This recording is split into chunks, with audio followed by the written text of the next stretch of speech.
Here's Rudolph. Over the middle, complete. It's McDonald.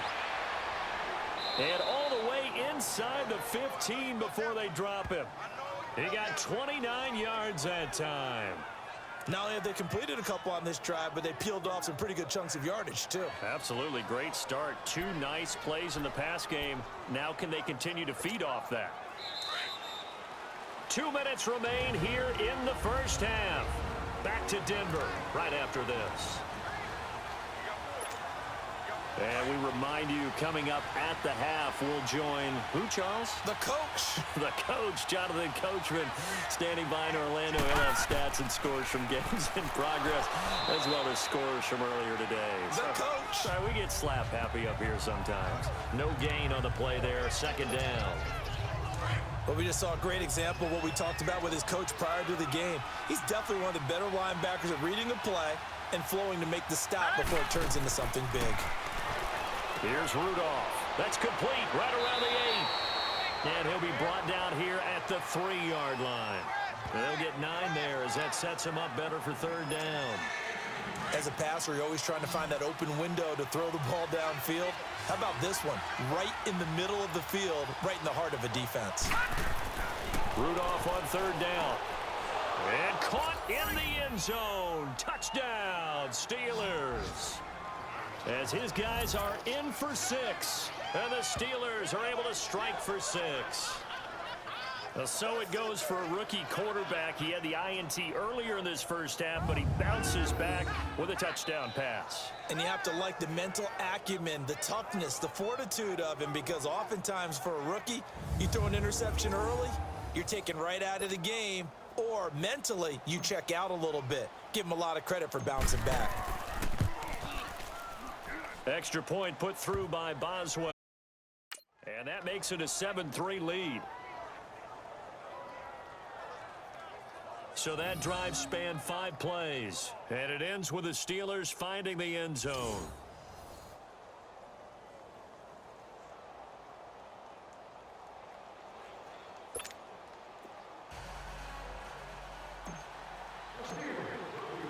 The kickoff team on the field now as they will send this one away.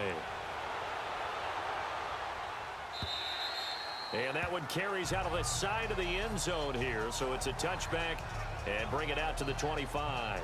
Here's Emmanuel Sanders now as he and the rest of the offense march back onto the field.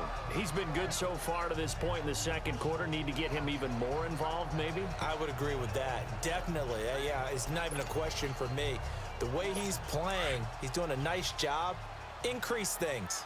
More touches, more opportunities. Maybe that reverse things on the scoreboard for them. They'll try to ratchet things up then maybe here in the second quarter.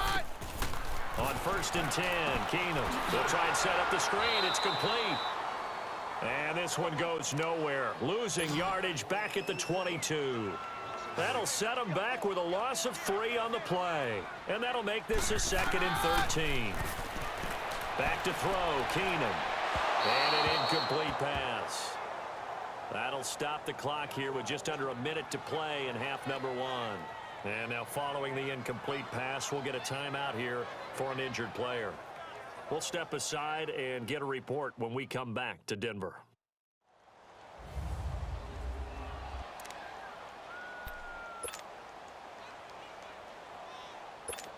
An incomplete pass on that last play, and that means they'll need to come up with something here on third down. All right, here we go. Green, 39. Here's Royce Freeman, the first carry for the rookie. And he got blown up on that play. Back at the 20.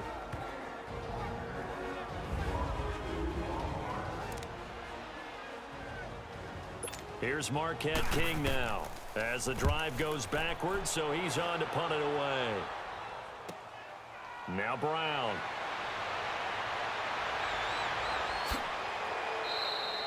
A very good return that time.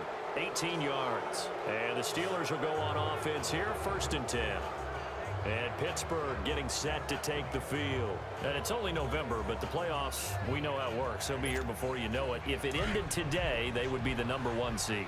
And that's a great spot to be in, but I love the phrase, if it ended today. And I'll guarantee you, That's what they've discussed in their locker room, in their meeting rooms. Yeah, we know where we'd be if it ended today, but we also know it's not ending today. Right. So they've got to continue to play the type of ball that put them in the spot where they're #1 in their conference. And he'll get it down to the 47 here. That's a staple of this offense. Drag route to the tight end. Yeah, he was unable to use his size to break off much more yardage after the catch, but still an effective gain nonetheless. Able to get 7 on that first down pass play. 2nd and 3. Now let's go. Blue 90. Blue 90. Toss play. Connor. And he'll go down, but not before getting this inside the 30. That burst good for 20 and a first down. At this stage of the game, the run-pass numbers are a little bit out of whack because most of their yardage has come through the air. But in a sense, that just sets things up for big runs like that because the defense might be a little bit off balance. They pick up another first down with that run. Now let's go. Blue 90. On first down, Rudolph. And that will be incomplete. 4 ticks left here on the clock. James Conner, the running back, his intended receiver. And now it's 2nd down.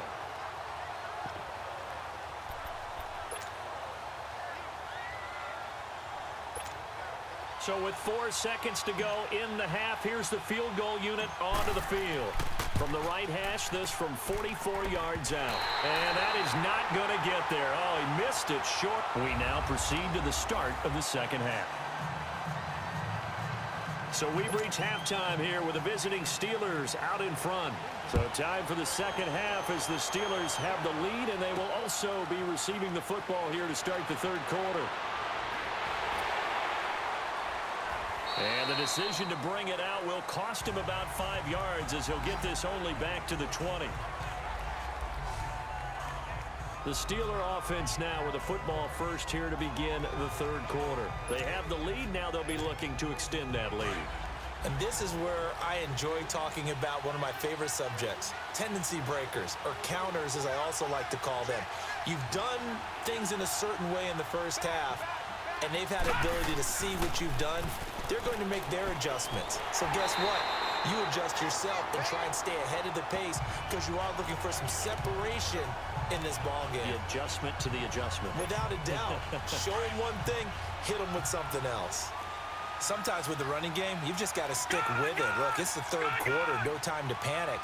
But that also doesn't mean you just do it the same way you've been doing it the entire ball game. Maybe change up some blocking assignments or run a few different plays, but stay with the overall essence of the running game. They try to throw on 2nd down, but this one is incomplete.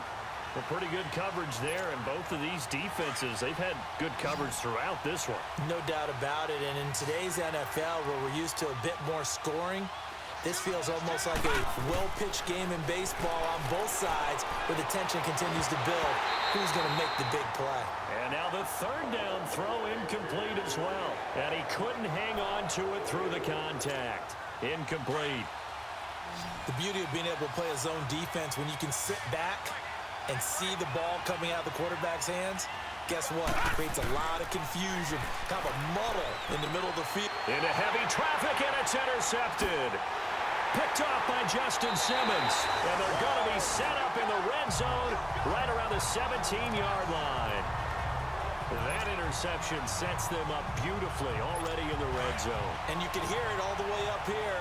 Oski, everyone turned to block, find a spot, and now they're set up inside the red zone for their offense. They'll try to get the ground game going with Freeman. And he is into the end zone for a Denver touchdown. Royce Freeman, his 5th touchdown now on the year. And the Broncos use the short field to their advantage as they cash in for 6. And they're able to run it in. It started with a battle in the trenches. They won there, and they got in for 6 points. And that's going to be a tough one for the defense to deal with. They've got to go to the bench now and figure out how are we going to slow down this running game, because on that particular play, they had no answer. Extra point from McManus is good. And the lead is now 10-7. Now McManus on to kick this one off. Fielded about a yard deep. And he'll take it back to about the 19-yard line.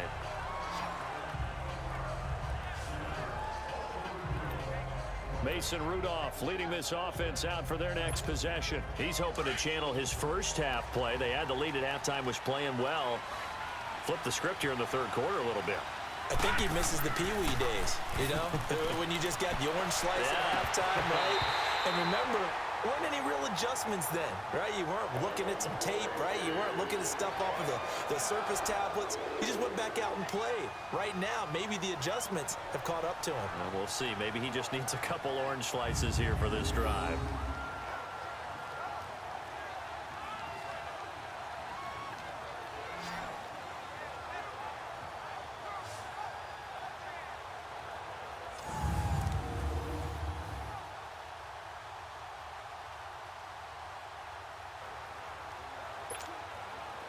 So now 2nd and 10 after the incompletion on first down.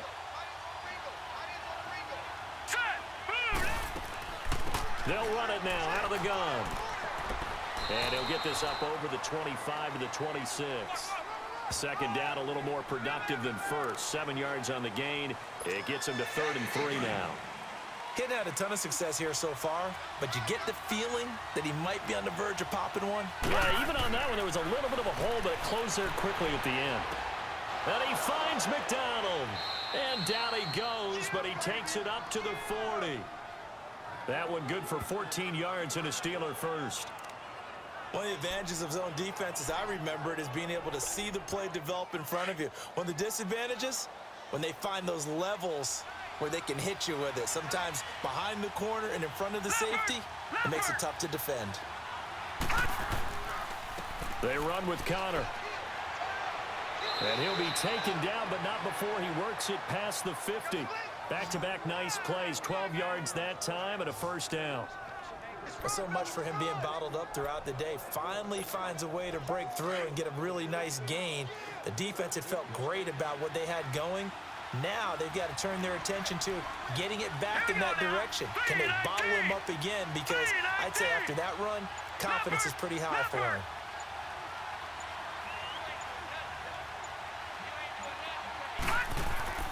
On first down, it's Rudolph. Over the middle here to Brown.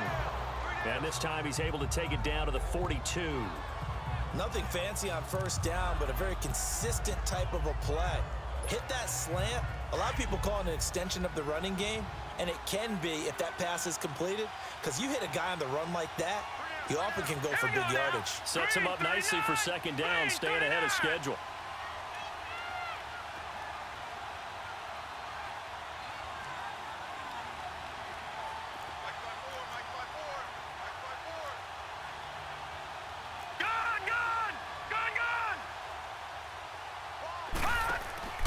They'll fake the handoff. Now Rudolph. On the left side, it's McDonald. And he's going to take it in for a Steeler touchdown. Vance McDonald, his 3rd touchdown now on the year. And the Steelers are able to strike for 6. Boy, it's nice to have that big, reliable target you can go to. Each and every time. A lot of people see that position as a fallback. Throw it to them when all else fails. Not at all. This guy can make plays, and that's exactly what he just did. Yeah, play here for a touchdown.